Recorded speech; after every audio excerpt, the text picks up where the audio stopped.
Have been around for years, from the first short film in 1978, A Horse in Motion, to the most current blockbuster hit today. Over time, film lovers started to like different kinds of films. This genres came into play.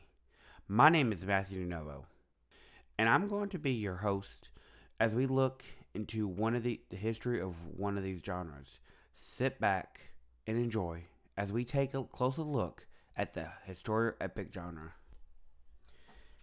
Historic epic films often take a historical or imaginary event, myth, legendary, or historic figure and add an extraordinary setting and lavish costumes, accomplished by grander and spectral and sweeping musical score. Epics, costumes, drama, historic dramas, war films, medieval romps, or period pictures are tales that often cover a large expansion of time set against a vast problematic background in an explicative manner. Follow the continued adventures of the heroes who are presented to the context of great historic events of the past.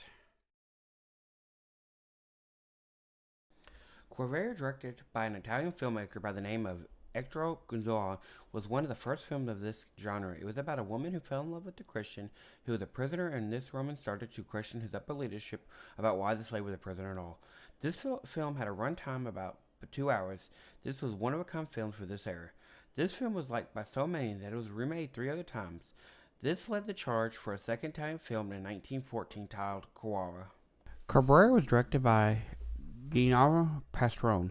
This was an early example of spectacular and monumental epic filmmaking. This film ran for 3 hours and had a storyline about a young lady that was kidnapped and sold as a slave in Catharas. This film laid the groundwork for future big-budget features by the likes of D.W. Griffith for their work on Judith of Bethlehem in 1914, which leads us to the next era of historical epic films, which is in the political era.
As we move now to the mid 1930s through the 40s, MGM was at the all-time high, winning Best Pictures from Sea Avengers' epic Monty of the Bounty in 1935. This film featured on-location shooting in Tahiti. This film was MGM's most film since produced Ben Hur's back in 1926. MGM had a few more hits during the 30s, which included The Good Earth, 1937. This was the last film of legendary producer Irving Thornberry. During the 40s, epics didn't very well, as this was the time of the Second Great World War, with one exception, with British film from Lawrence Oliver Henry V in 1944. This film did not hit American soil until 1946. During the 50s and 60s, the times went back to the political sword and scandal epics. During this time, there was the development of the color widescreen cinemascope. There were films that were remade, like the 1913 Quervaris. MGA being a name back then, followed with the film titled Julius Caesar in 1953. This was a time where production companies were fighting for the best films, thus saying Columbia produced the Opus Non-Swarovski Salome in 1953. With this, 20th Century Fox Robe was the first Roscoe Cinescope full featured. As we move into the 60s, we had some great films coming out of this decade as well, which include El Cade in 1961, and then we make of King Kings in 1961, and then Barbardus in 1962. As you can see, during this time, there was a lot of films based on political times. As we moved to the 70s, the epics turned more into science fiction, as we'll see with George Lucas' 1977 Star Wars A New Hope. During the 70s and 80s, science fiction was top of the top films. The kids of that time wanted them and found them neat to watch. One of the big names of this time for this was George Lucas. His work on Star Wars A New Hope in 1977 set him apart and led to science fiction push for the next decade.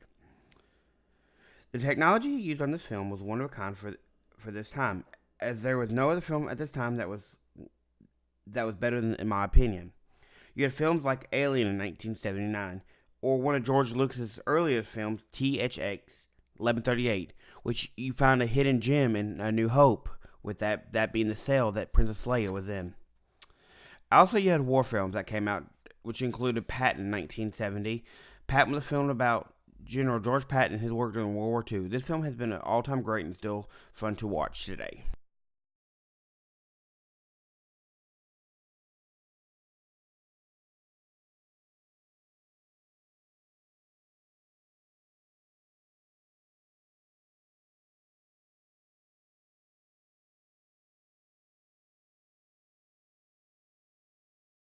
(1997). One of my favorites would be Apollo 13, 1995. This film had a lot of history and backstory to it. You learned so much about the history of Apollo 13, but you knew some of these films weren't always true, but you still learned a lot. As we move into more current times, they're still staying the same. You have a lot more superhero films, and the episodes staying the same. You still get a lot of backstory and history with them. These films today are getting better in technology, and better the quality of film is better. I have covered a lot of epics genres, that there are so many films that you can from this genre. Epics have a lot of combining with other genres, as I've discussed. You have your historic westerns, like films like Kamar in 1930, Dancing with the Wolves in 1990. There are the epics with science fiction films like Star Wars. You have historic dramas like The Last Empire, the war films, The Longest Day. These are just some of the great films and genres you can see. Overall, there is so much you can watch with this genre. You're never going to get tired of watching a movie. This has been a genre that I enjoyed learning about, and hope you enjoyed it too.